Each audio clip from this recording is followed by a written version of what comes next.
kind of, tone it down. Also, I'm still having personal summers, so I will be using a fan intermittently and all kinds of stuff, so just bear with me. As a physician, so why am I talking about this? I got involved in politics when Obamacare, the threat of Obamacare was coming up. I was sick and tired of hearing polar opposite news on either side. No, it has this in it, no, it doesn't have any of that in it. So I read it. 2,700 pages, took me 4 months to research the context and what it was going to do and all that. So that's when I started down the road of, if I wanted to find out about something, I did it for me. And I didn't understand the banking industry. What is this Great Reset about? What is Agenda 21 about? What are all these things? So I do research, and once I figure it out, I'm like, well, why shouldn't I help other people understand these things too, a lot more simply and effectively or efficiently in a 40-minute or 1-hour talk. So that's kind of where I always go down rabbit holes. Maybe some of you know I'm on the Kim Munson show frequently. I had my own radio show with Kim and Molly. We were their Americhicks on 560 KLC. But I was working full-time, so I had to let some things go.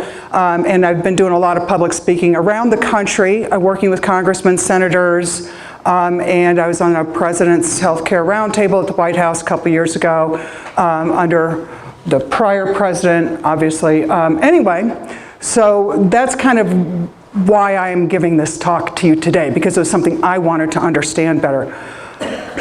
We're going to be going through the New World Order, Agenda 21, all that's happening in the world, because I guarantee once you understand the Great Reset, once you understand the Great Reset, you will understand every single thing that's happening in our world today.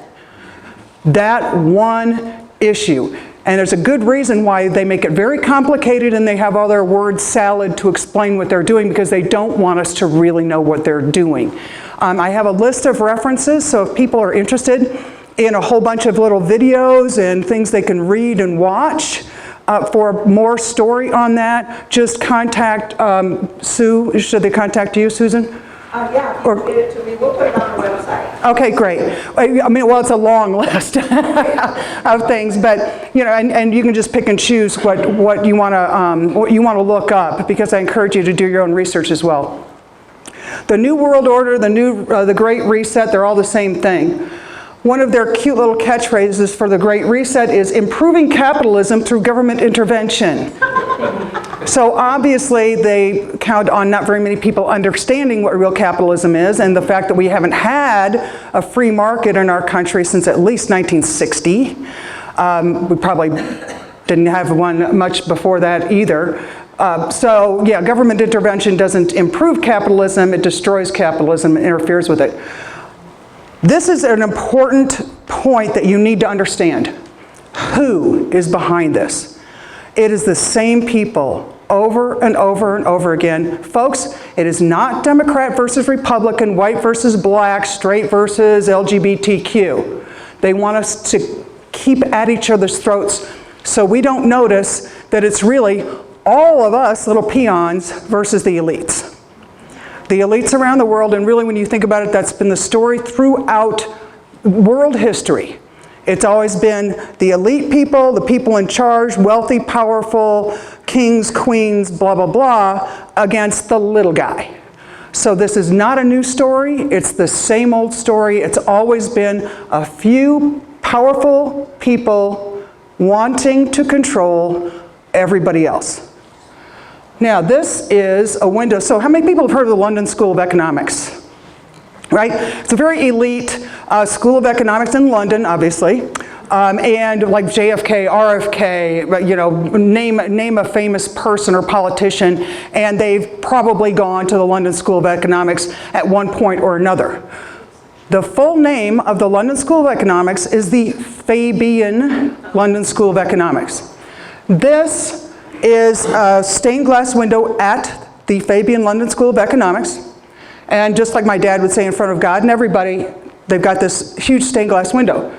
If you look, there are two men with an anvil, and the earth is on an anvil.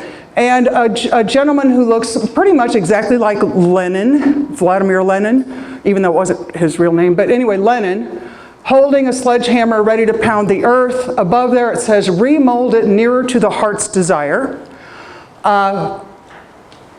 H.G. Wells, John Maynard Keynes, George Orwell, I always have to think about that, I always want to say Orson Welles. George Orwell, they were all members of this Fabian Society. They have a website, you can look back at their writings going back hundreds of years.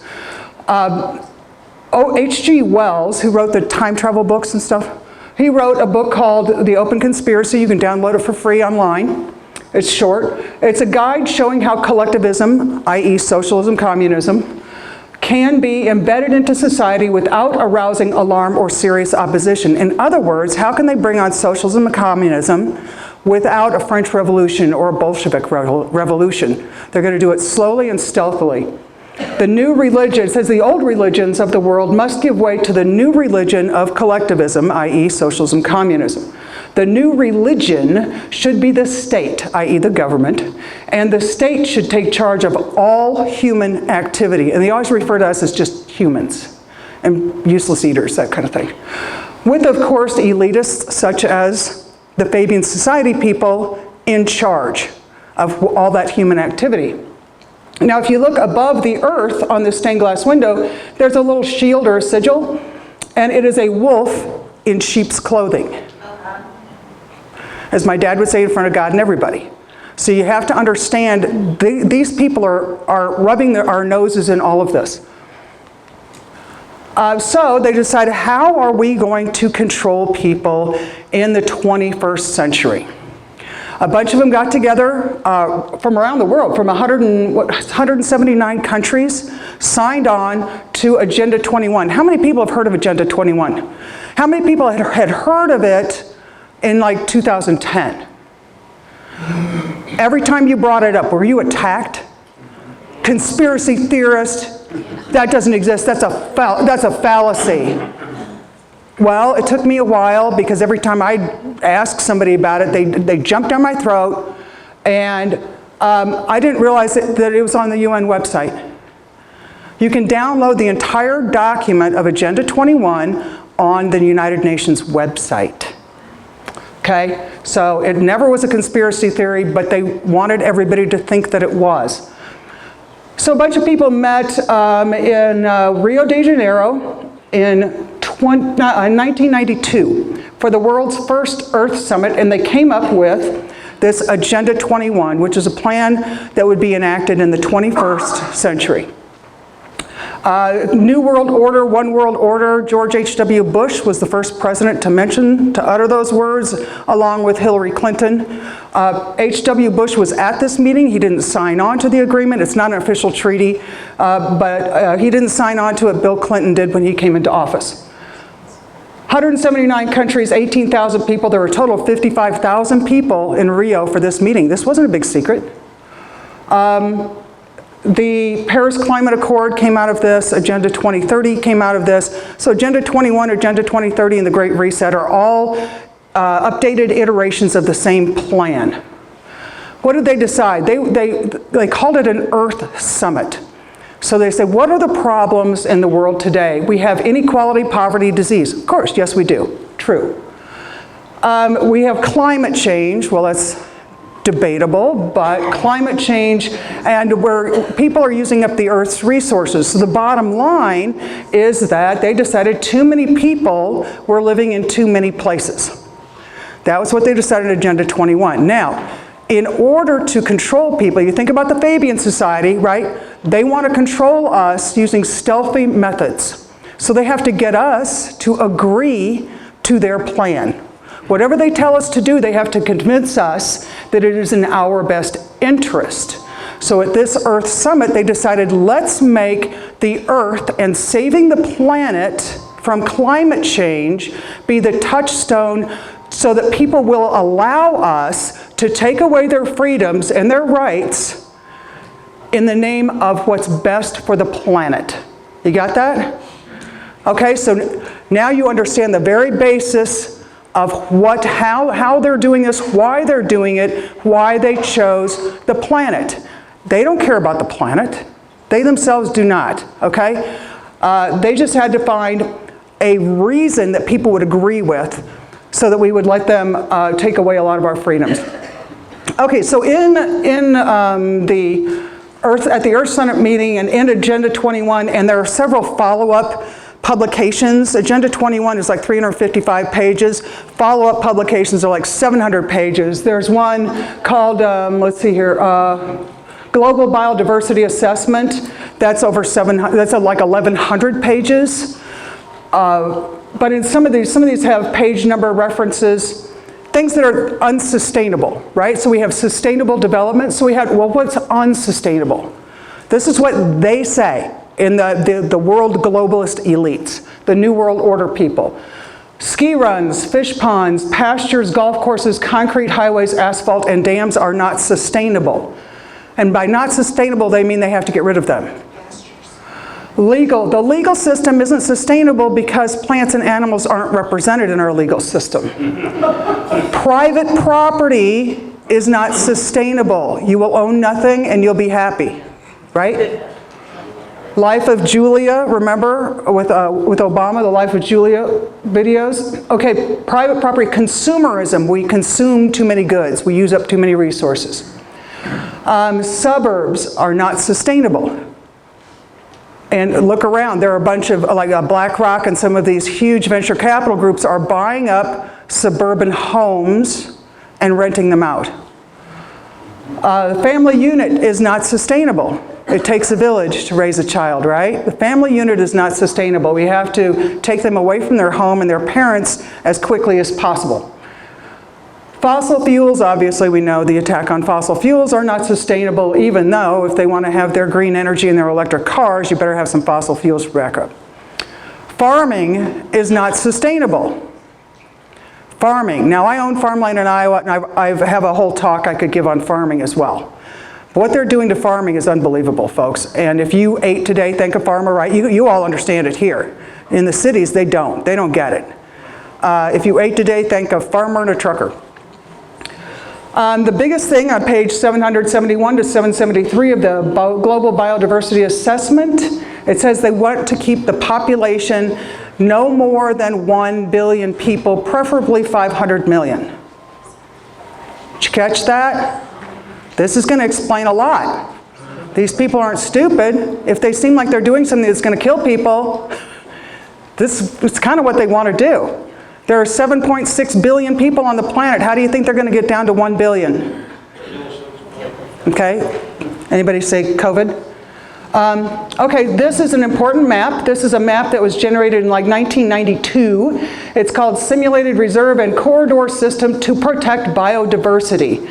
This was made up by a combination of people from various countries, but it says, as mandated by the Convention on Biological Diversity, the Wildlands Project, United Nations and U.S. Man and Biosphere Program, and various UN, U.S. Heritage Programs, and NAFTA. NAFTA. Okay? This is a big deal made up by our government. Okay, so most of the map is like red and yellow, right? Kind of red and orangish yellow. Okay, let me tell you, the red part is core preserves and corridors, little to no human use. That's the red. The kind of yellow-orange, let's see here. Buffer zones, highly regulated use. And then they have another buffer zone along the US-Mexico border. So there are buffer zones. The green, I don't know if you can even see it very well. There's a little bit of light green kind of in the Midwest, going up and down a little bit in the Southeast.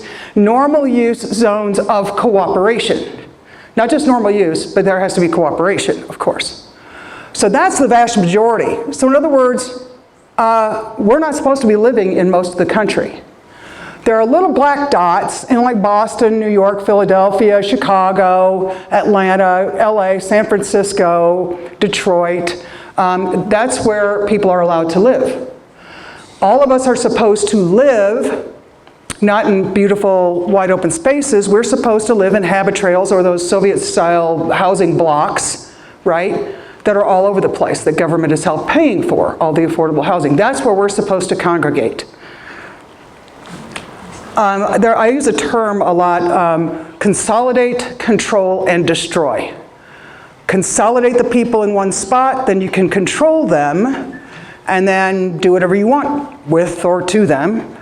If you want to control healthcare, then you have doctors and individual practices consolidate into large healthcare organizations that can then be controlled, just like the word for COVID.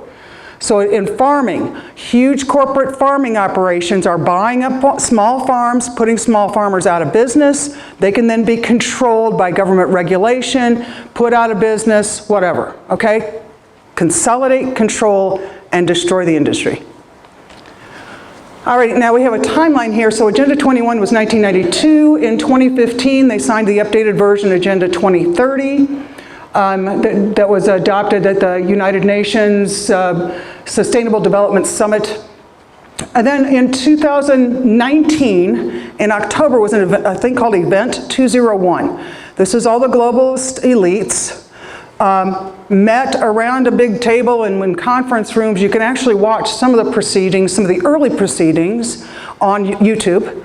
And you can see who all's there, and you can see what their initial concerns were. But this was a practice for a coronavirus pandemic. Coronavirus pandemic exercise, October 2019. Okay? They already had the vaccine made and all that, by the way. So anyway, they had this Event 201, really did occur. You can find pictures of it. Then they went into private sessions, so we can't know what they said in their private sessions, but in their preliminary session, they talked about how they were going to control the narrative. Not how they were going to beat the bug.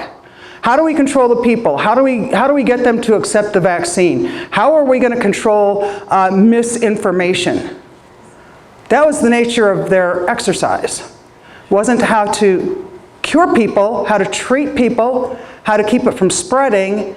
It was how to control the messaging, how to control the people, and make us take a vaccine. So somehow, the first case in Wuhan may have been as early as November 2019. So in just a few days, maybe a couple of months after their practice exercise, all of a sudden we have COVID. Seemed like a coincidence. Within 6 months after the first case, Klaus Schwab, the head of the World Economic Forum, whose father was a prominent Nazi member, Klaus Schwab had already written and gotten published a book on the Great Reset. COVID-19, the Great Reset. This was all pre-planned. I have longer talks on this, but I'm combining the Great Reset talk with my banking talk, so that's too much information for anybody to have to sit through at one time, especially with me talking. So I'm kind of skipping through some of these things, but I'm hitting on the key things. So in my opinion, this is what COVID accomplished for the elites. It wasn't stupid, it was planned, brilliantly executed. Okay, so we had worldwide lockdowns, a fear campaign, and supply chain interruption. Collapse of small businesses, adoption of biometric surveillance technologies, i.e. 5G. Does anybody notice that they snuck in all these 5G towers during COVID? Right, and we'll talk about that in a minute. Social media censorship of misinformation, and they got to decide what misinformation was. Control over movement and gathering of the population. That's a huge thing. Control over the entire narrative of scientific truth, and unfortunately not enough doctors spoke up. Widespread rioting with BLM. I believe they fixed the election in 2020 through mail-in balloting. Mass unemployment, financial collapse. Control over healthcare decisions, vaccines, and physicians. Massive spending worldwide. And you'll see in the banking talk the significance of the massive spending. So they could consolidate power in large companies and industries supportive of global socialism. So now that we have, one of the things that is big now is environmental, social, and governance scores, ESG scores. If you don't know what it is, I can guarantee you still have a score. And if you don't have it yet, you will very soon. You may never know what your score is, but believe me, they're collecting information on all of us all the time. The ESG scores, it started with China. They had what they called a social credit score. They still call it that. So these elitists love that plan. And if you think of China, China is really kind of the template for what the Great Reset, what the elitists want. They want us to be the Chinese citizens. The ESG scores are how well different businesses or individuals comply with sustainable development restrictions, diversity in the workplace. Do you have enough people of color on your board of directors? And then the governance index, are you cooperating with all of the mandates that, say, the CDC came up with during COVID? Are you complying with those or not? If you are misbehaving and being naughty in their eyes, then you get a lower ESG score. Those ESG scores are used by the financial institutions to determine whether or not a business will get additional financing. They are punishing people. They'll punish them through regulation. They will punish them through fines in the very near future. But they're hitting them right in the pocketbook, right off the bat. And these BlackRock and Vanguard, these huge venture capital firms, are the most powerful firms in the world. And they are using ESG and holding it over businesses' heads, or they don't get funding. Let's see. So the fourth industrial revolution, has anybody heard them talk about this? Klaus Schwab, the fourth industrial revolution, right? So the fourth industrial, the three previous revolutions were mechanical, electrical, and digital industrial revolutions. Now they want the convergence of big data 5G. 5G, folks, has nothing to do with internet speeds. If it seems like your regular internet is going slower than your 5G, it's because they're making it go slower. They want you to get rid of your regular, like I have both. I have regular, whatever that, 4G, I guess, and 5G. And now I go and turn on my 4G, and they're like, weak security. Oh, it was okay last year. They just don't want you to use it. So they're pushing 5G. 5G is all about data collection and surveillance. The 5G towers, like the way China uses it, there's one camera in Beijing for every 3 people living in Beijing. One surveillance camera. They have facial recognition on every single person walking down the sidewalk. They know exactly where you are. You can't use a credit card or cash to purchase anything in Beijing. And I've heard there was some American city that was moving that way too. Anyway, you can't use a credit card or cash. You have to use your phone. Everything is on your phone. And it's a facial recognition, fingerprints, complete like digital identification stuff. And that's what's going on in China, and that's their goal for this. That's why we have 5G. Artificial intelligence, AI, did you know ChatGPT performed a sermon on Father's Day, I think. AI gave a sermon. So we're going to have robots interpreting biblical scripture now, right? Didn't it rewrite the Bible? Yes, it did. Yes, and AI rewrote the Bible. Yeah, can you imagine what they're going to say in that one? Okay, so AI, and there's an amazing video done. Stu Peters did one on AI, and they want to merge. So it'll be artificial intelligence, machine learning, quantum computing, genetics, nanotechnology, and robotics. They call this the GNR. Genetics, nanotechnology, robotics. Not each one separate, each one combined to improve humans. They are, it's like, it seems crazy, doesn't it? No, they're bragging. They're bragging, and I can send this to Sue as well, the link to this. In fact, I know I sent it to you already, wherever she is. I already sent it to her. They already have the technology. And the Elon Musks with Neuralink and that sort of thing, they have already hacked our DNA. They can already splice non-human DNA into our DNA and have the cells replicate. The idea is that we will become humanoids, cyborgs, go watch Star Trek again, that we will be more robot, or what they say, non-biological. Humans will soon be, by the mid-2030s, these are the people that are doing this research. They say, by the mid-2030s, humans will be more non-human than human through nanotechnology. Do you remember there was a Harvard professor, Harold Lieber or something Lieber was his last name. He was the dean of chemistry at Harvard. And he was arrested a few years ago because China funded a lab for him to work on nanotechnology, and this professor also had contracts with the Department of Defense and DARPA, defense contractor for research, and then and the U.S. government. But he didn't tell the U.S. government and the military that he was also working for China. So he got fired a few years, probably 2017, 2018. And when I heard that, I looked on a website to see what he was working on. He was working on nanotechnology. He was working on nanotechnology that would allow for the introduction of a small robotic device through a needle and a syringe that could be injected directly into the brain or somehow end up in the brain to monitor electrical signals and create electrical stimulation. On the board of directors for his company was the #2 guy at Microsoft.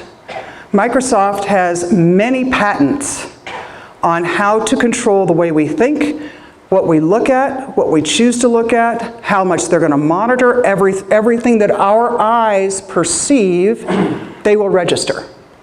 They have patents already for this, have been granted to Microsoft, let alone the Bill Gates. The nanotechnology, the technology already exists, and they tell you that themselves. And there's a lot of question about what was really in the COVID virus and what was in the vaccine. And this, yes, exactly. And this, there's a gal from Pfizer who used to work for Pfizer. She reviewed the patents, really good, Karen Kingston. Yep. And so they interview her a lot in this Stu Peters, it's called Final Days, this video. Okay, so that's their goal, folks. This is what they want. So what are we going to end up? We're going to end up with a two-tiered system with elites and giant corporations over a socialist population. Think Atlas Shrugged, think Hunger Games. Really think Hunger Games. And then think China.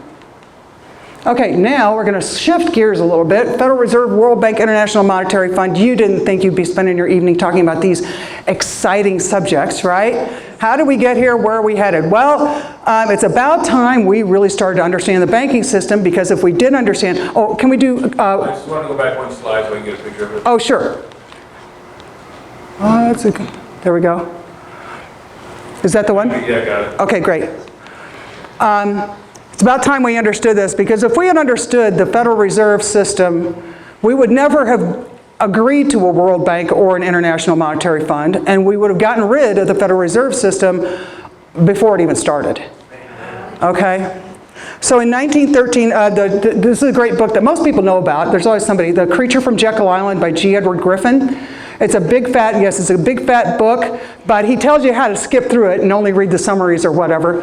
But it's brilliant. It's so well written and so easy to understand. But he goes through, tells it, it's a very interesting story that I'm not going to go into, but it's fascinating and definitely worth a read, about how a bunch of millionaires, 6 or 7 millionaires representing something like 60% of the world's wealth.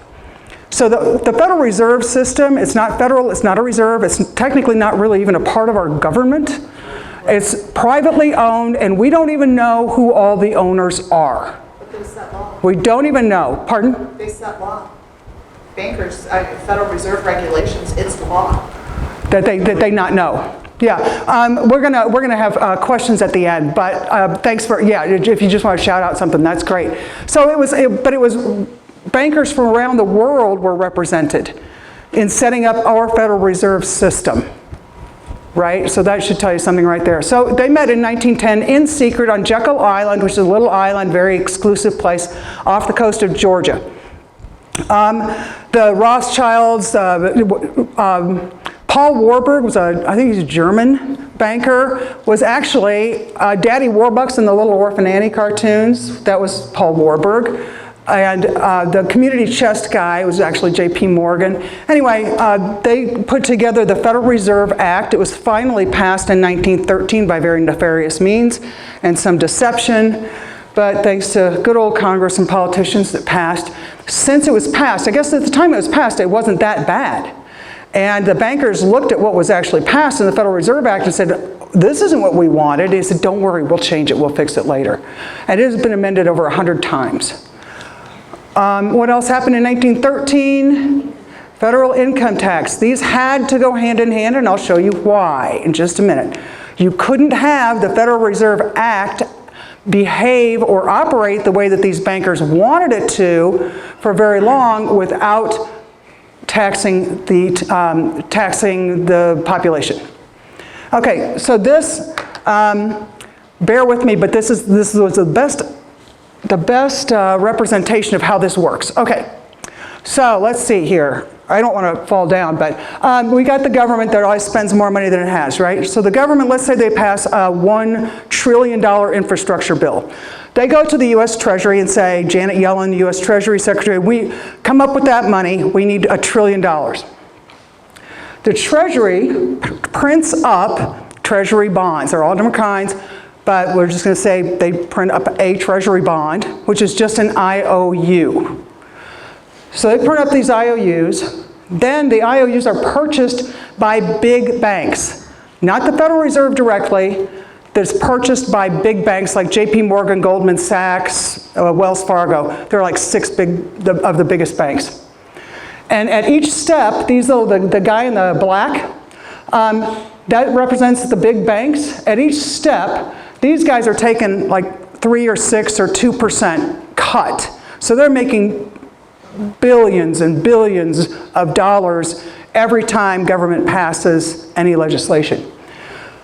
So the big banks purchase the IOUs, and the banks, all of the different ones, can purchase them. Remember, SVB Bank got in trouble because they had government bonds that had a 1% return, and then they got into trouble later on when they tried to sell those bonds to another bank. So these treasury bonds or IOUs are being exchanged between banks all the time and different financial institutions all the time. Now, if the Federal Reserve, if these guys, whoever they are, whoever all of them are, if they decide they want to buy some of these treasury bonds, then the big banks are obligated to sell bonds to the Federal Reserve. Whatever the Federal Reserve purchases, they write a check for to the big banks. The big banks then take that check, take it to the Treasury, it turns into cash. Okay, whether it's digital or printing money. So the Federal Reserve doesn't actually print money, they create money because they write a check from a checking account that has no money in it. There is no money. This is not the Federal Reserve, like the members of the Federal Reserve, it's not their personal money. It could be, they're wealthy enough. It's not their own money. That's how money is created. So virtually the Fed prints money, okay? Understand that every single dollar that is created in this way is innately affiliated with an interest payment. So every single dollar that is created in this system would take like $1.02 to pay it back. This is never meant to be paid back. It could never be paid back because there's not enough money, there aren't enough dollars, real dollars in the world to pay off the debt. It's not meant to be paid off. It's just meant to be interest payments, interest, okay? Let's see here, so now, let me see what my next slide is. Okay, so the national debt is now something like $34, $36 trillion. So when they say national debt, that's the amount of outstanding Treasury bonds and the interest attached to them. So we just have to pay interest on the national debt, and when they talk about raising the debt ceiling or the U.S. will go into default, that default means that the United States would no longer be bringing in enough taxpayer dollars to, or be generating enough money to pay off the interest on the national debt. Does that make sense so far? Okay. So now, this is where it gets interesting. So, let's go back for a second. So now the government is going to pay, I need a third arm. The government is going to pay contractors. They're going to pay military. They're going to pay for entitlement programs and social programs, right? So that's where all this money that's generated goes. The biggest place that it goes is war. So not only did the elite bankers, these private bankers, want interest, they wanted interest on a lot of money. How do you generate the most debt? You go to war. These bankers from around the world, it's the same players, all over the world, it's the same players. They fund both sides of every single war ever since Napoleon at Waterloo. These bankers have funded, starting with the Rothschilds and the Battle of Waterloo, they have funded both sides of every war. They don't care who wins as long as we keep having wars. So it's probably another reason why they didn't like the last president, because there weren't any wars, or at least we're getting out of them. So they have to have war and income tax. Now, so let's say there's a government contractor. He gets paid $1,000. So he takes that $1,000 to his bank. He deposits that in his bank. Now this is going to be the lesson on fractional reserve lending, and I know a lot of you probably already know what this is, but I had no idea the importance of the overall importance. So $1,000 is deposited. That bank, at the most, only has to hold back 10%. You remember that movie, It's a Wonderful Life, right? So everybody is having the run on the banks, and they come into George Bailey's savings, building a loan, and he says, no, your money isn't in the vault, it's in so-and-so's house and so-and-so's house. Well, it's not even that simple, okay? So the bank only has to hold 10% in reserve. That means that for every $1,000, they only have to hold on to $100 in their vault. Then they can loan out $900. $900 is created out of thin air. So they loan out $900. That person takes that $900 loan, deposits it into their bank. That bank only has to hold on to 10%. During COVID, that reserve amount of 10% actually went down to zero. There is nothing backing up every dollar in circulation in some of these banks, okay? At most, it's 10%. Okay, so this whole system, so the bank holds 10% of the 900, 810 is loaned out to somebody else. They take their 810, put it in their bank. The bank loans out 90% of that, and it goes on down the line. By the time that whole system, by the time that has run its course for that $1,000, it has created $10,000 in new money. If you think the Federal Reserve prints money, this system is responsible for 95% of the dollars in circulation, of the digital dollars, whatever, in circulation. 95% of it. The Fed, what the Fed does at the federal level is only 5%. And nobody's talking about it. They've also created $10,000 in new debt. So and understand that $1,000 turning into $10,000 means that every dollar in your pocket is 10 times less valuable than it was before this transpired. And this is happening every single minute of every single day in every single bank in the country. Let's see if there's something else. And so we're all paying interest on money that's been created out of nothing. How did we agree to do that? Because nobody understood. They made it such a complicated system that nobody understood it, nobody talked about it, and they didn't want us to know about it. Now here's a dollar bill on the top that was from, I think it's 1920s or something. And it says at the very top, Federal Reserve note. And then right below the portrait, it says, will pay to the bearer on demand $10,000. So it used to be you could have a $20 bill in this time of our country's history. You took a $20 bill is a claim check. So the bank held your gold because it was too heavy to carry around. So they gave you this piece of paper, there's a claim check. So you could walk into a bank, slap that down on the counter and say, I want my gold back, right? I want $20 in gold. And they had to give it to you. So that's long gone, right? Because they're not holding anything in reserve. Maybe 10% is held in reserve. So now the bill says a Federal Reserve note, and then they just have some pretty little scrolling artwork where it used to say, must pay to the bearer on demand. That's gone. And then it just says $100. The only reason that it has any value at all is because we've agreed, and people around the world have agreed that it has value. So now we come back to this little thing, and so at the very top in the middle, that's that fractional reserve lending, that whole process. So then somewhere down the line, we actually get money that then we have to give a bunch of it to the IRS. So we're paying interest on money that's out of nothing. We get a small fraction of what we should get for our work, and then we have to pay the Internal Revenue Service. They then pay the Treasury, and that goes to buy down the bonds. So in 1933, FDR confiscated people's gold. So never let a good crisis go to waste. So this was in 1933, during the Great Depression.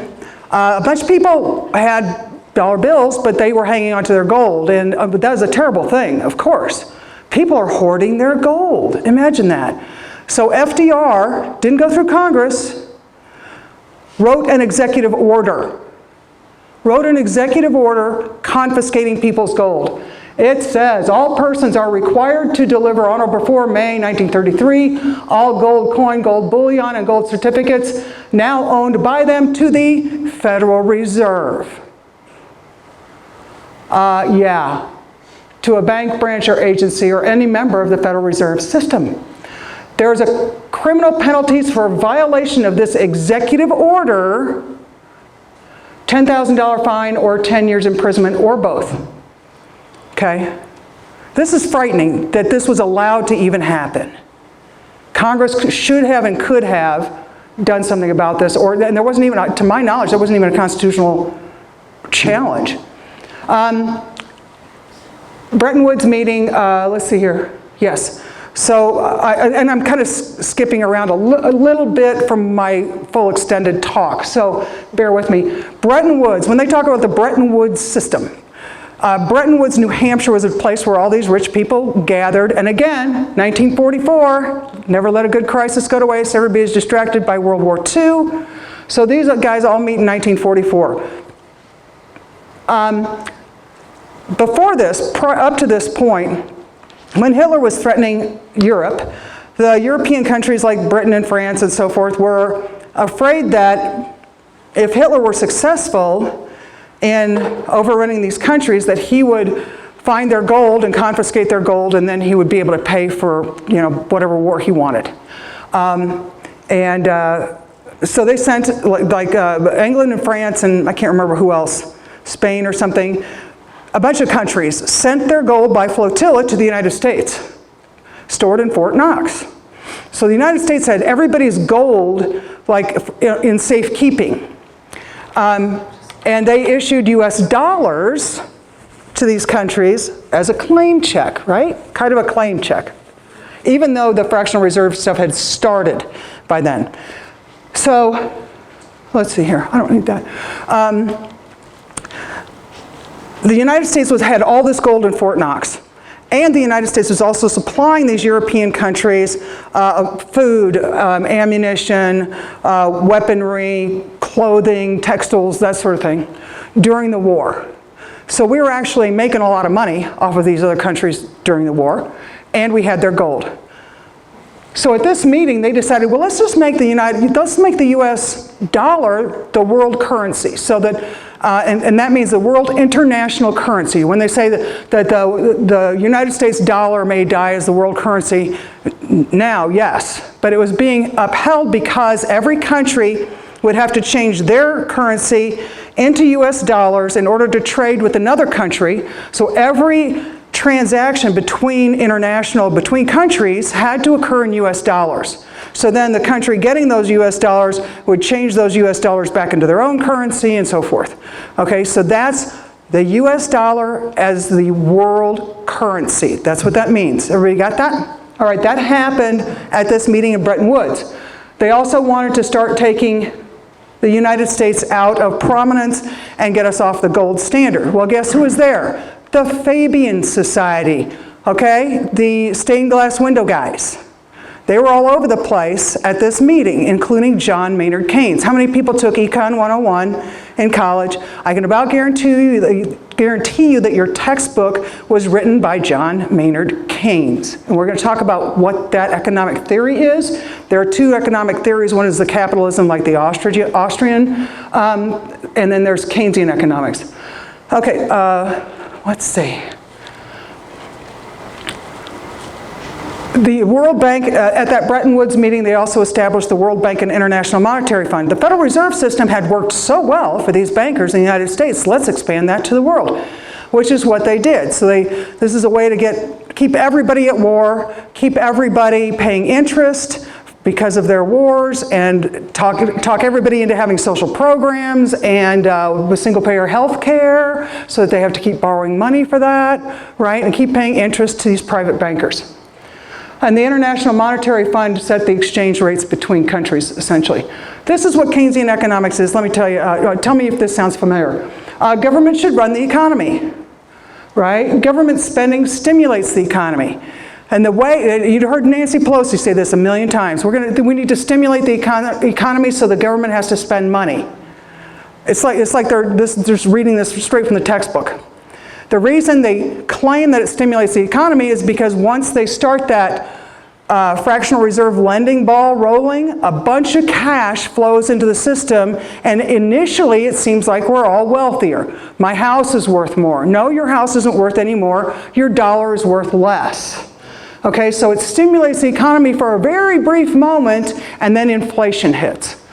Okay, people shouldn't save much money. Do you ever think about why we have limits on our 401ks? Our retirement accounts, HSAs, why are there limits on that? Why can't we save as much as we want? Redistribution of wealth by government is necessary. Sound familiar? The cure for unemployment is government deficit spending, and inflation should be treated with government tax surpluses. Isn't that nice? So what really happened to the gold standard? Now, so the 1944 Bretton Woods meeting, so there should be another little thing in between 44 and 71 there.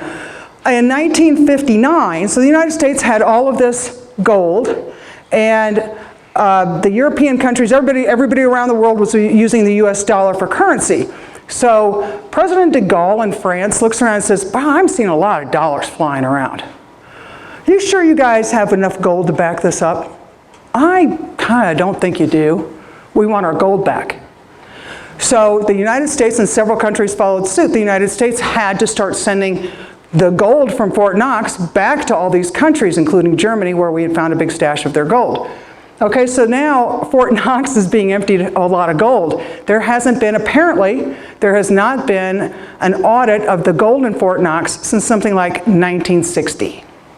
So somebody knows how much is there, if there's anything there at all. My brother said it's not even being guarded anymore. Anyway, so that happened before 44 and 71. That happened from like 1959 for many years, over the course of many years. So now, in 1971, or 1967, there was the Ramadan War, or the 6 Days War, Israel, right? So Israel's surrounded by these oil-producing Arab countries. These Arab countries invade Israel. Israel kicks their patooties. The United States backed Israel. Well, these oil-producing countries were very happy that the United States backed Israel. So they said, maybe we're just not going to sell you so much oil anymore. That's what the Arab oil embargo was about. I never understood that. I was younger. Okay, that's what it was about. So now Nixon is in office. We've given away all our gold. We're not really on the gold standard at all anyway because of fractional reserve lending. And now we can't get oil from the Arab countries. So Nixon takes us temporarily off the gold standard, again, by executive order. The Constitution is very clear. It's Congress's job to establish monetary policy. Not the Federal Reserve, not the President. That's the Constitution, which takes precedence over everything else, right? Okay, so in 1971, an executive order takes us temporarily off the gold standard, right? By 1973, the oil embargo, everything was kind of going to hell in a handbasket. Nixon and Kissinger, history will have to be rewritten on Henry Kissinger.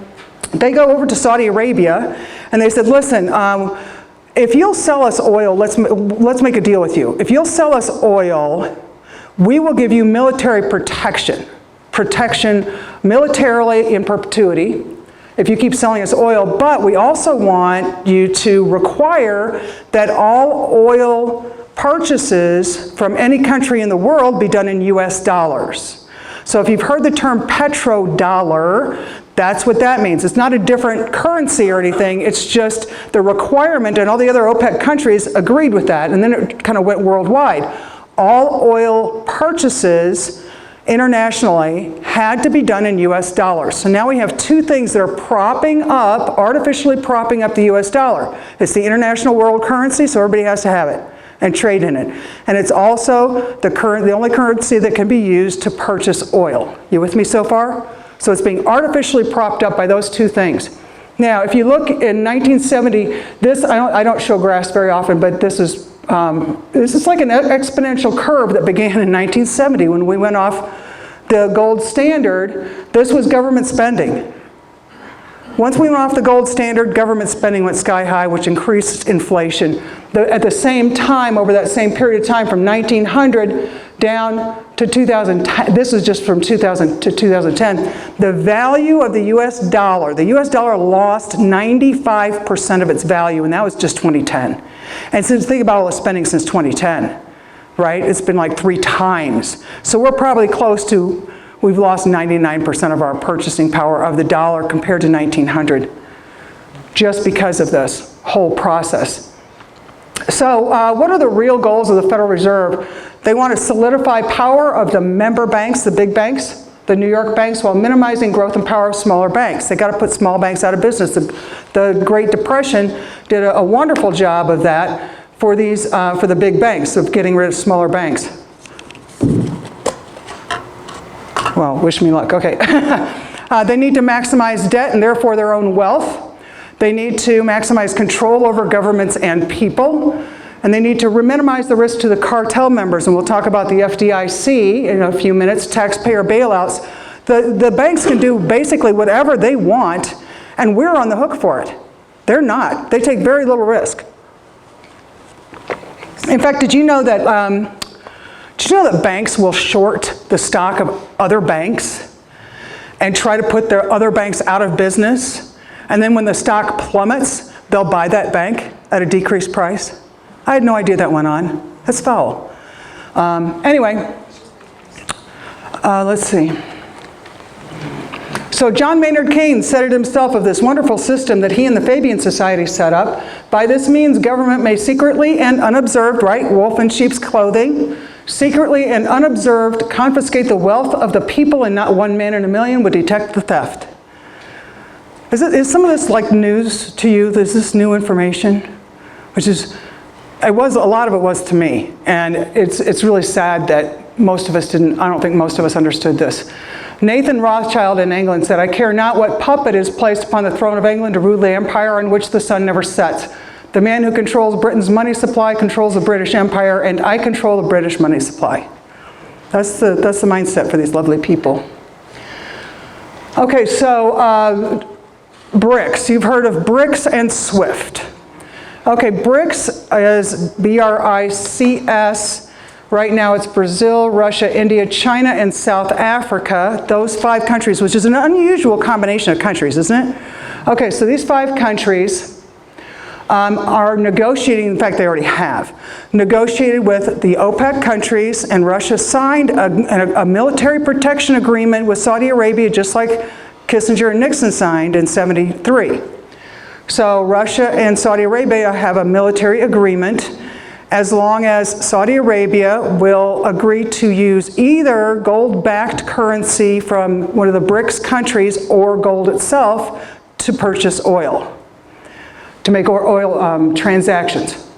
Now, it's not just the Brazil, Russia, India, China, South Africa. There are like up to 20 other countries around the world, including Mexico, who are applying to join the BRICS coalition.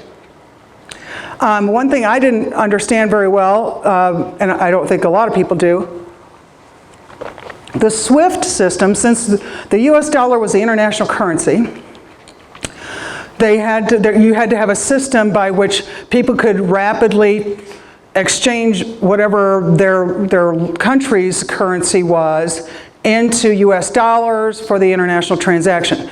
That exchange was done through SWIFT, the SWIFT system. So whenever they said, oh, we're sanctioning Russia, we're sanctioning Iran, what that meant was we were restricting their access to this SWIFT system. So that's how we punished them and tried to control them, through their ability to transact business internationally based on the fact that the US dollar had to be used, and therefore they had to use this system. Does that make sense? Okay, that was news to me.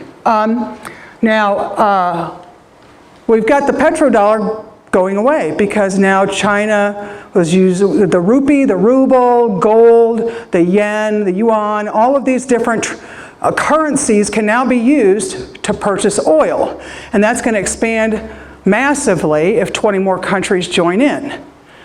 So that takes away the petrodollar.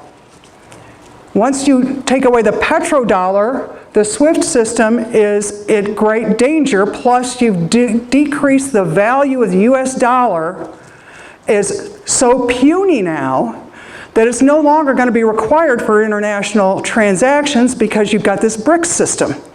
So we've taken away both of the policies that were artificially propping up the US dollar as any kind of a valuable currency. Does everybody follow that? Now you think about it, if we take away the US dollar being used for all international transactions, and we take away the petrodollar system of all oil transactions have to occur in US dollars, think about the number of US dollars that aren't going to be wanted around the world. If they flood back in here to our country, that's over. You're talking hyperinflation or stagflation, whatever you want to call it. It's going to be over even before that happens, I think. Okay? So that's why I wanted to give this talk to as many people as possible. I'm not telling you to go have a run on the bank, but you need to be prepared for what's happening. Throughout history, all fiat currency, so fiat currency means backed by nothing, like a dollar. We could transact in fountain pens if we wanted to, if people agreed to transact business with fountain pens. So currency is just that. It's just a method of transacting business. It's not money. So when they say fiat currency, the US dollar is one of the worst parts of fiat currency right now. All of them go to zero. Now, I'm going to talk a little bit about cryptocurrencies because you have to understand how they work in order to understand how you're going to be lied to when the central bank digital currency is being presented. These are tokens. They're not real gold. They have no value. It's like monopoly money, but that's just what they look like, some of the tokens. But you don't even have to use them. You don't have to touch any of those. Bitcoin is the one in the center. That was the first one. And it says, who in the world is Satoshi Nakamoto, which is fascinating because nobody knows who he is. He wrote a white paper, this guy named Satoshi Nakamoto, wrote a white paper on how to do this cryptocurrency system. And it's great because this bunch of little crypto nerds in 2009, they saw the 2008 banking crisis, and they said, well, you know what? I don't trust the central banking system meaning the Federal Reserve. I don't trust the central banking system, and essentially our dollars are worthless. They're playing games with our money that we don't know anything about. Let's just come up, if we're already using a US dollar, it's practically worthless, why don't we just come up with a currency? And we'll call it Bitcoin, it'll be digital currency. So we don't have to go through these banks, we're going to go around the banks. And we're going to make a system that's decentralized, and I'll explain that in just a minute. So, and there are a bunch of other cryptocurrencies. There are like 2,000 cryptocurrencies out there. Bitcoin, I'll show you in a minute. Bitcoin is inherently unique as a cryptocurrency. The other ones are not like Bitcoin. They're not the same, but they're going to be more like central bank digital currency. Okay, this is roughly how a Bitcoin transaction works.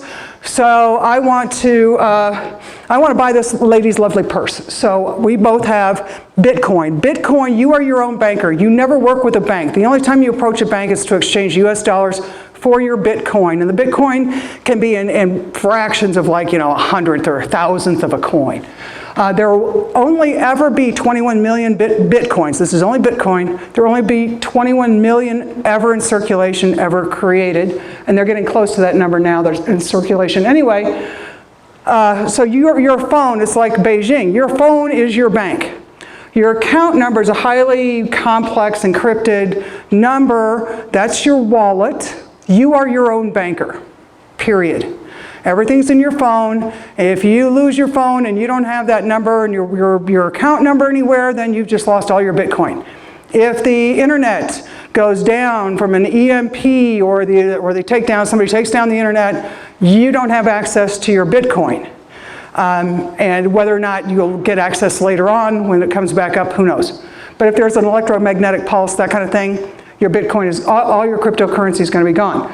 So then I say, I want to buy this purse, and we send the request for our transaction up into this whole universe of 10,000, what they call mining computers. They're called miners. These are really expensive, like $40,000 computers owned by individuals around the world, just random individuals that decide to make this investment around the world. The transaction goes out to all these mining computers.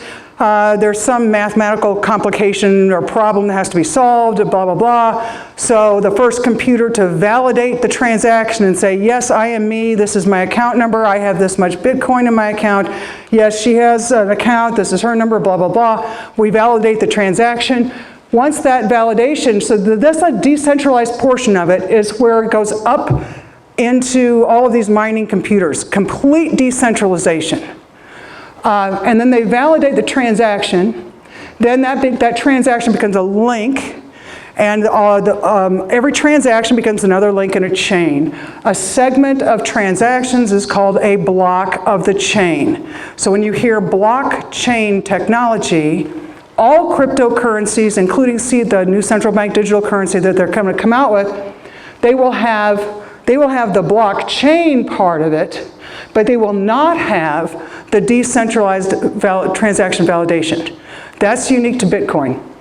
Okay, so then we have this blockchain, and then the computers, the mining computers will say, yep, your transaction is good. The problem is that can take about 10 minutes for that to transact, whereas other cryptocurrencies are much faster, but they don't have the decentralization. Are you with me so far?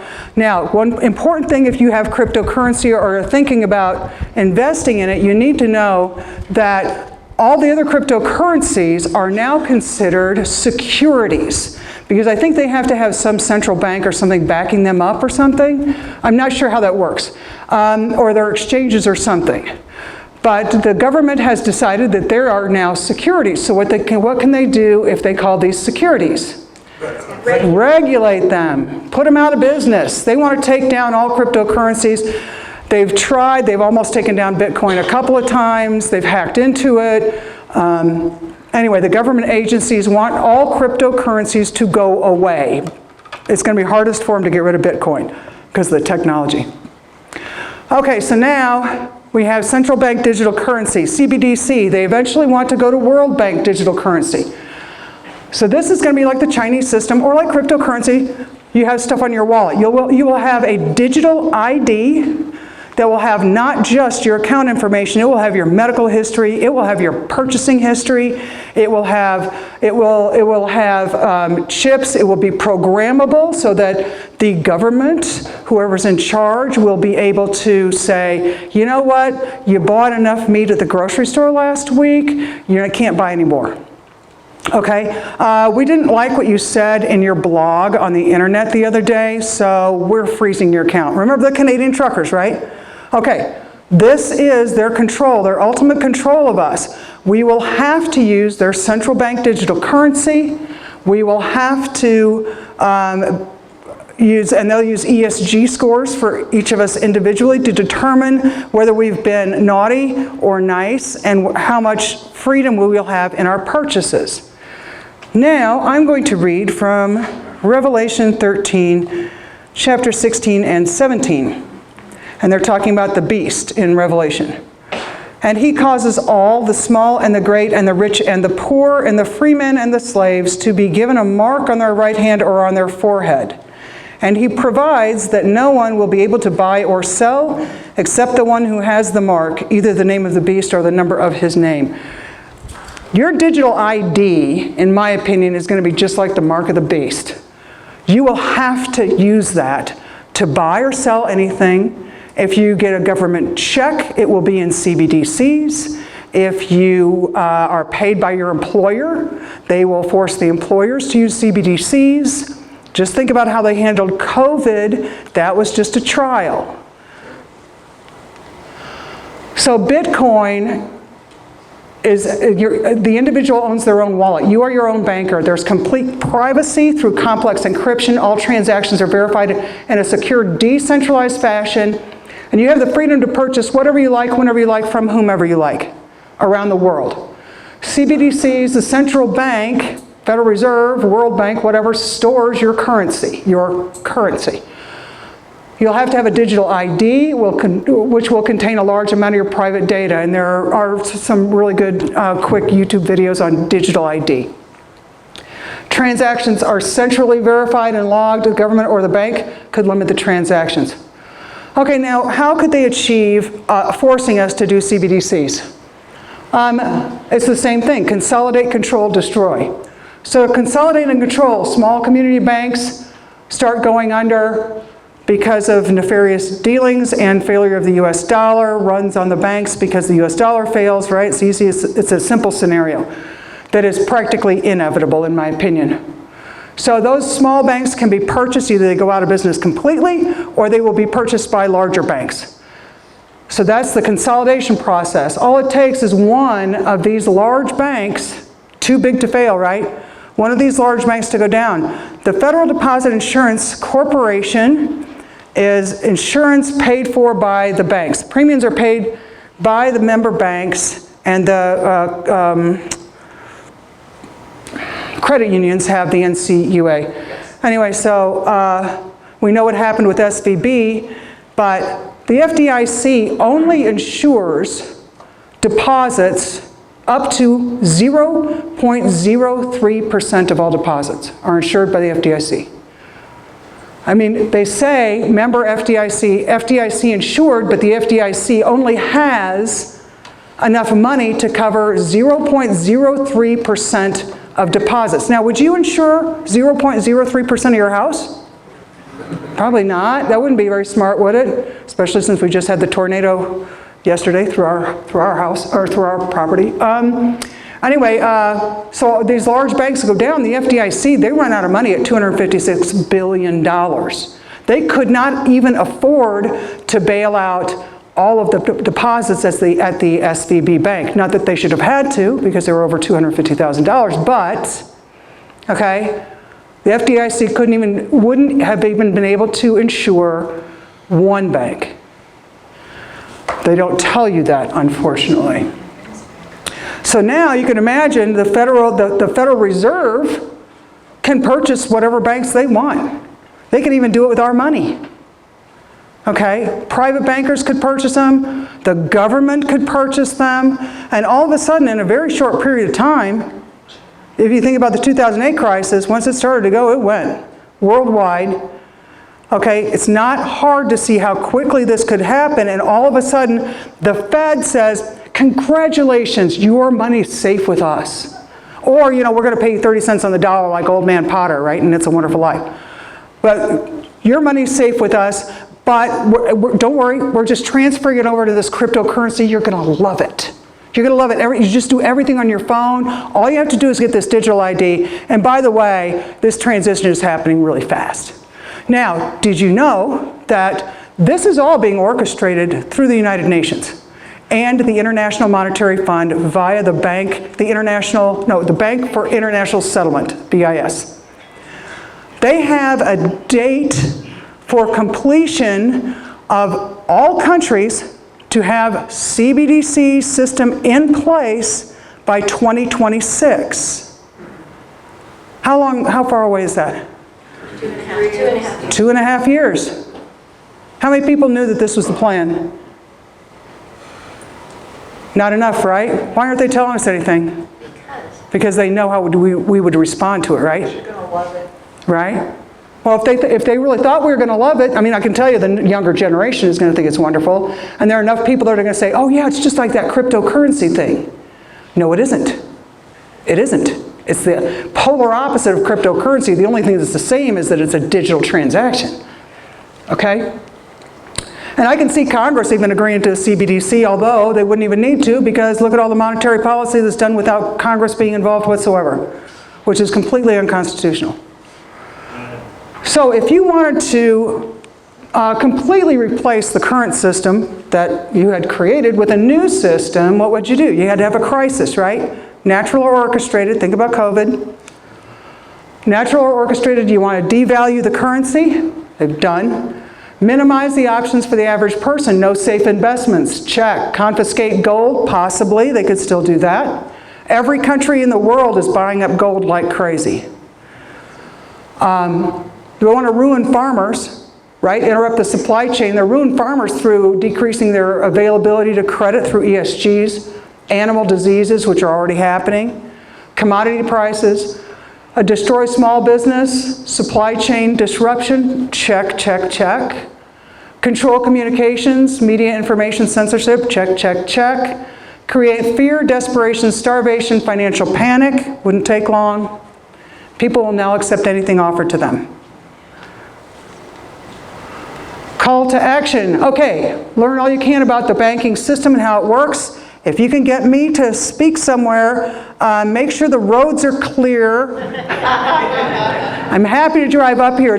I love it. It's a beautiful drive, but it took me 4.5 hours. It was horrible. Anyway, thanks to you lovely people, I calmed down. Help me get the word out by recommending speaking engagements, and I can speak on all kinds of different things, and we can talk about that at the end. Consider your options. There's gold, silver. You can look at cryptocurrencies. Understand that they're trying to get rid of them. And anytime if the internet goes down or something, then you've lost your cryptocurrency. But it's always good to diversify. Do not make a run on your bank, because it's like the last thing you should do. But it's not unreasonable to take some of your money out and do something else with it. We don't know how they're going to do the transition. We don't know what's going to happen. Maybe U.S. dollars will still have some use as a transactionary medium. I don't know. We don't know. I mean, it's always good to have things that you could barter with, because there's going to be a transition period and we don't know what that's going to look like. So things like alcohol, cigarettes, those are always big ones. Salt, sugar, coffee, all that kind of stuff. But just, kind of think about it. If you don't have a garden, maybe you have a garden. Mine just got destroyed yesterday. Just consider your options, because we really don't know what the future is going to look like. And I would say, read your Bible and say your prayers every day too. Tell others what you've learned. Let's start a discussion, because this isn't left versus right. All of my talks are nonpartisan. I will give my talk to any group. I don't care. And I'll debate anybody on this stuff. But we need to start the discussion. Folks need to understand, we need to start talking to each other. We can't be hating each other, Democrat, Republican, blah, blah, blah, blah, blah. That's what they want. The elite's biggest fear is that we talk to each other and that we join together against a common enemy. That's their biggest fear. That's why the media organizations it's the same line. It always has to be us versus them, us versus them, us versus them. We got to get over that, folks. We've got to get past it. And this is a great common area, because we all use money. Refuse the digital IDs. Just say no. In one country where they tried to have their trial for the digital IDs, only 10% of the people accepted it, and they dropped the whole program.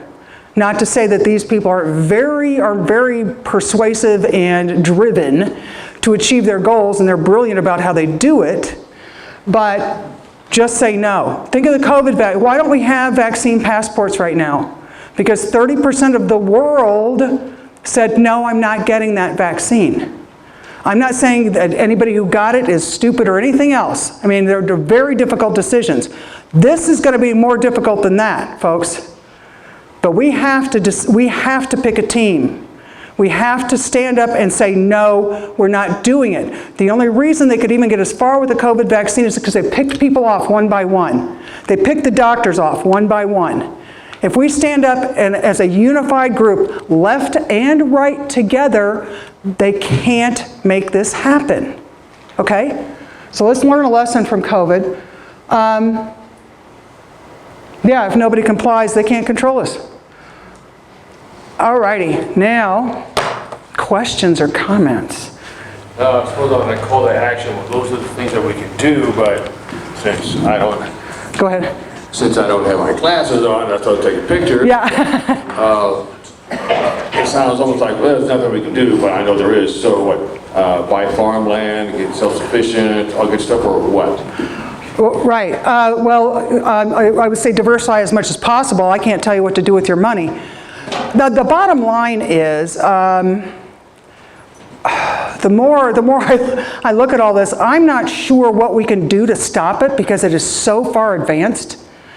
But what we can do is all we can do is what we can do little by little. They can take farmland away. They can take your house away. They can do just about anything to us. And what we can do is stand up and say no. To be honest, I've been reading Revelation a lot. And if they want to turn us into robots, and they say they have the technology to do it, and perhaps they already started using some of that in the COVID virus and the vaccine, which some people truly believe and have really good evidence for it, then where are we headed as a humanity to begin with, right? So I'm not afraid. I'm doing what I can that's reasonable, and that's all we can do. But we have to say no. Don't just roll over.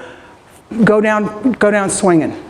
And I can't say that we can stop them. I'm not even going to say that.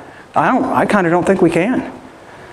But at least if we can get enough people and start talking to each other, then we can make some difference, slow it down, maybe, if we wake up. But so few people are even willing to learn anything about what's happening in the world.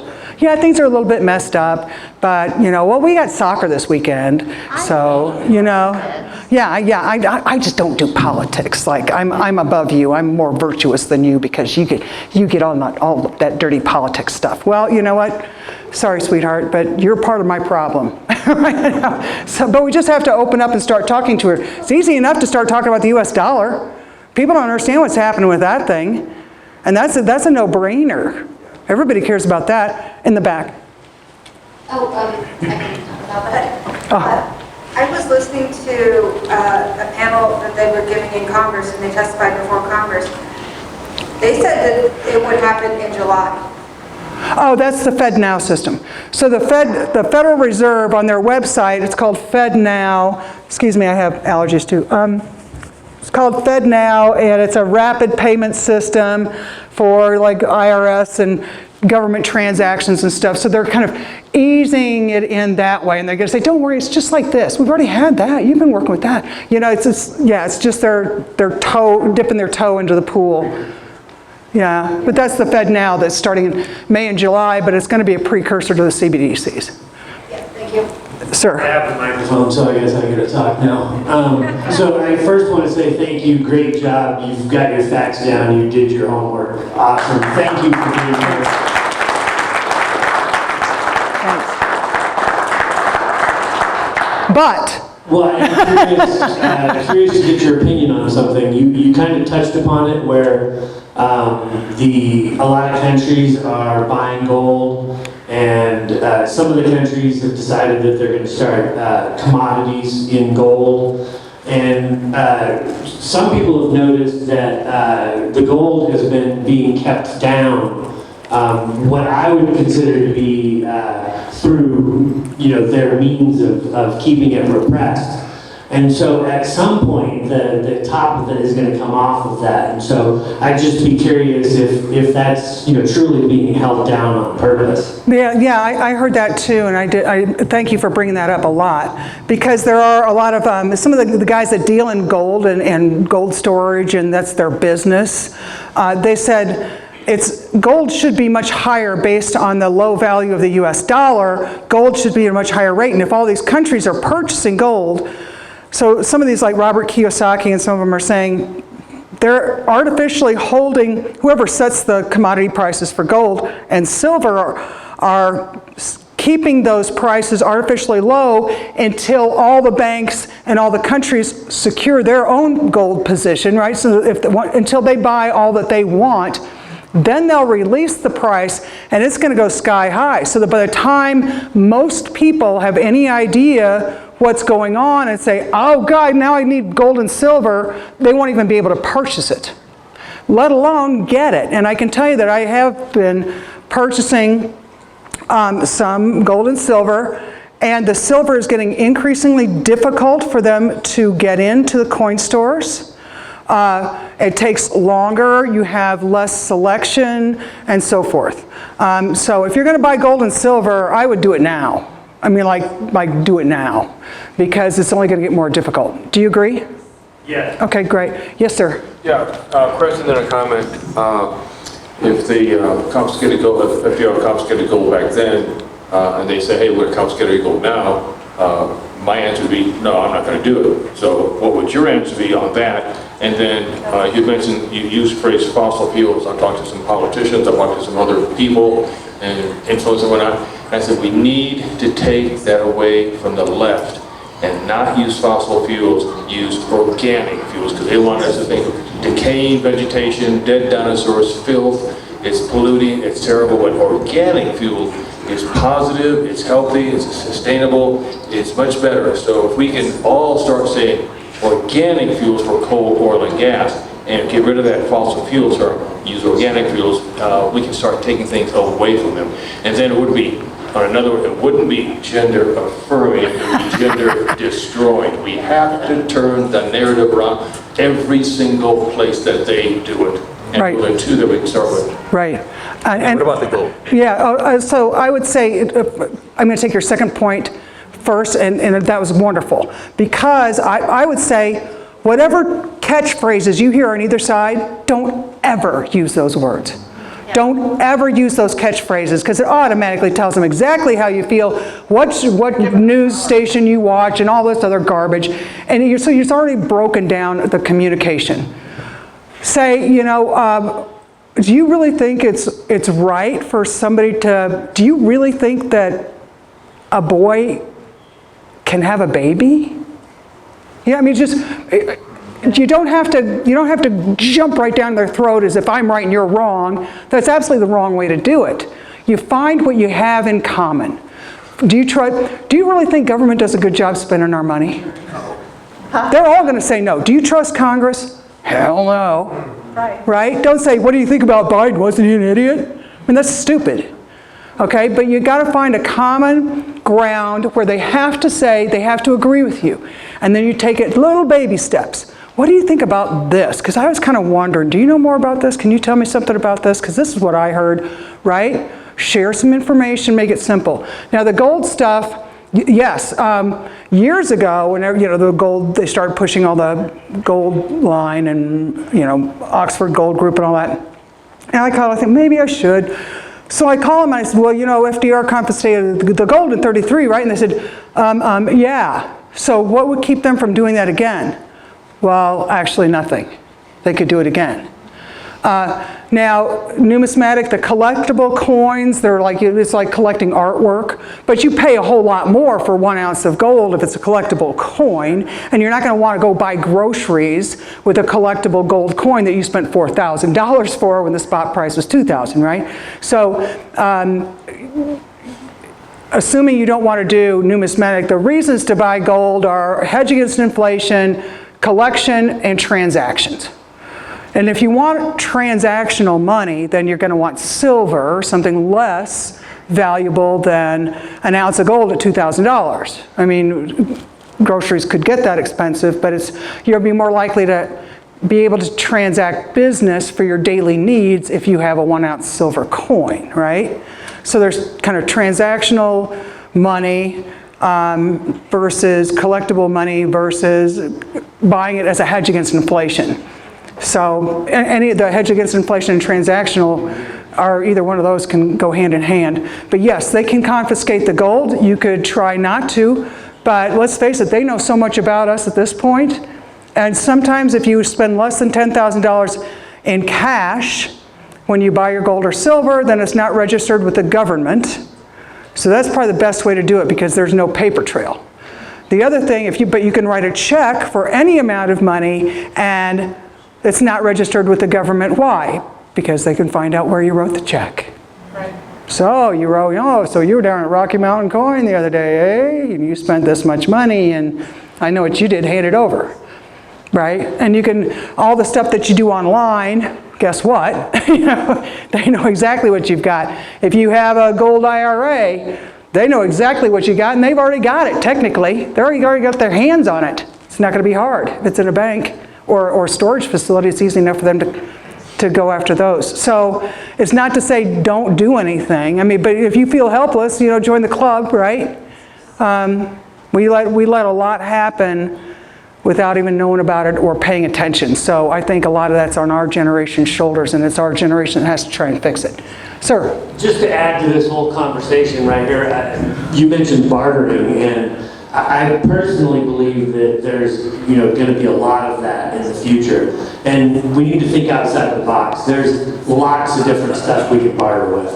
Right, yeah, and you just think about what are somebody's going to need. I mean, we got a couple of doctors. We got nurses, we've got construction guys, we got plumbers, electrical engineers.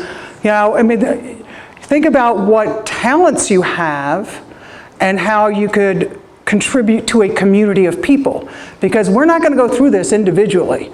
You're going to have to make really good friends with all your neighbors. Amen. Really fast. And I don't care which side of the aisle you're on because it won't matter at that point. Everybody's going to go, what the hell is going on? And you're going to say, I heard about this, this is what's happening, this is what we need to do. If you want to know kind of how to organize yourselves, the book 1 Second After, has anybody read that? Yeah. It's a fantastic book. I can't remember who the author is. Fortman? It's Forstner, something like that. Anyway, it's called 1 Second After, written several years ago about an electromagnetic pulse, which to me is a huge threat. It's amazing it hasn't happened already. Where a nuclear weapon is detonated 100 miles above the surface of the United States, it can almost be detonated anywhere. It doesn't have to be much of a guided missile, and it will knock out electrical computers, cars, planes fall from the sky, anything run by a computer or electrical will be shut off immediately and for who knows how long. If that happens, 90% of the population of the United States would be dead within 6 months because of disease and starvation and blah, blah, blah, and violence. But it talks about how this happened and how they formed a community and started doing bartering and all this stuff, how they kept each other alive and all that stuff. So it's a fascinating book, but it gives you a whole new perspective. Every time you turn on your water faucet, you'll think differently about what comes out, right? There's one right here. Yeah, you said that you would be willing to talk to a right-leaning audience or a left-leaning audience. It doesn't matter, and how important it is to have common ground. A lot of your presentation here was, pointing out the socialism issue. So left is pretty much in socialism and wealth with redistribution. So how do you find common ground with the left when you're talking to a left audience? Right. Well, I'm going to use the proper terms: socialism, communism. I think most people who think they're socialists have no idea what socialism is. They don't realize, oh, well, China's a communist country. No, that isn't. There has never been a communist country. Do you know why? Because socialism is such a failure that no country has ever actually been able to make the transition from socialism to communism. Communism is where everybody owns everything. There isn't a single communist or truly socialist country. Every socialist society has a whacked out hierarchy, right? The Soviet Union, classic. A handful of special party members ran the whole country and everybody else suffered, right? That's what socialism/communism is. So I think one of the first things when somebody claims to be a socialist, especially some dorky little kid, what are you talking about? And they'll all say Sweden. Sweden isn't socialist. No, they're not. They're not socialists. So you need to go back and read a few more books about what socialism really is. So that being said, again, you take it back to, what do you believe in? Okay, well, I'm going to use these terms for the purpose of this talk. If you want to talk about what socialism is, let's take a minute and talk about what socialism is. Okay, what do you believe socialism is? Because I know what socialism is. I can describe it to you well enough based on what these people believe. Do you think, I guess the first thing I'd say is, do you think that a small number of very rich and powerful people should be able to tell you everything you can do with your life? No. That's socialism. Show me one structure that's truly socialism, China, Soviet Union, Cuba, where that's not the case. And maybe you'll think about what socialism really is again. Do you think a small group of elite and powerful people should tell you everything you can do with your life? And if they say yes, then it's like, man, you know, just put yourself out of your misery right now. Right. Anyway, oh yes, right here. Just a couple of comments. I'm a lifelong banker, retired just a couple of years. Oh, great. Mostly credit unions and community banks, so I really know this stuff. You were really good on the capital requirements, the reserve requirements. Actually, top end is 8% with FDIC. And it depends on how big the bank is. It depends on the tier. It's as low as 1.5%. For the big banks, like the Goldman Sachs. Tier 1, blah, blah, blah.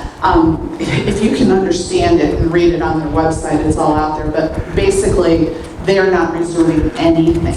Now, can you answer a question? Because a lot of people, I've been to a credit union, and I don't understand how, is the credit union system significantly different from the regular banking system? I mean, because some people said, well, if we move our money to a credit union, would it make any difference? Would it help? The difference is in the ownership. So banks are typically, other than community banks are owned by stockholders. So the Wall Street and credit unions are owned by members. They're regulated by the government. It's just a different agency of the government. FDIC is not a private corporation. It is an agency of the federal government. Right. It's not that different. It's just, the thing of it is eventually there will be just a handful of gigantic banks. And we know their names, Wells Fargo, Goldman Sachs, JP Morgan, Chase, yeah. Bank of America. Right. Bank of America might make that cut. Yeah. And so if you bank with any of them, get out. Because they're already narking on you. Right. The government. Bank of America already did it. Right. And they are doing it. So bank at a credit union, bank at a community bank. That's how you can fight back on some of this the currency that's going to happen to us, because the community banks and the credit unions will protest this. Right. They can't afford to do it, and the government's not going to pay them to do it. Right. So they'll go out of business on it. Yeah. Yeah, because those are decentralized. So get out of those big banks. Right. And it'd be nice if we could get back to a system of banking like it used to be, where you paid the bank to store your money. You paid the bank to store your gold, you got your claim check, and you could always exchange it back, right? Whatever happened to that? Now we have financial institutions, derivatives, they make up products, and we're on the hook for all the risk that they take. And most people don't know how much money they even have at the bank. Right. They have no clue. They just use the app. Right. Yeah, that's a good point. Anybody else? Thank you, folks. Oh, wait, one more. We might be conspiracy theorists in their mind.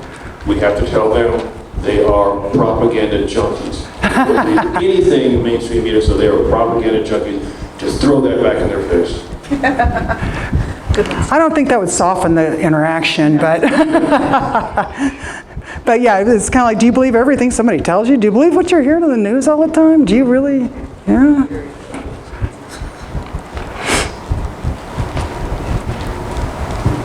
Do you think that they'll use EMP to eliminate the 5 billion people on this earth? You know, that would, you know, if I were an evil elitist, then that would be the most effective, because you don't destroy plant life. You're not destroying buildings directly. So if you wanted to get rid of a whole bunch of people and still have a pretty planet, then EMP is your perfect answer. It shocks me that it hasn't been done before, because it would be relatively simple, and it would happen so fast, chances are we would never even know where it came from. And we're just, you know, everybody's too busy trying to stay alive. But between disease and us killing each other and starvation, you know, 90% of us would be gone within, I think it's 6 months, maybe it's a year. And yeah, to me, that would be a nuclear war, where it's that, you know, the Terminator kind of thing. And by the way, watch Terminator and think about the AI stuff. My husband, we watched it the other night, and I just bolted my mouth shut, because you're like, look, honey, look, that's what they want to do. But you watch some of these old movies and you're like, oh, this wasn't just a joke. But yeah, so but I don't think. The movie Soylent Green. Yeah, exactly, yeah. Well, and you know, Bill Gates is fake meat, and he doesn't want us, they don't want us to eat any meat. The cattle farts are terrible things. My husband's are worse, but I guess I didn't say that.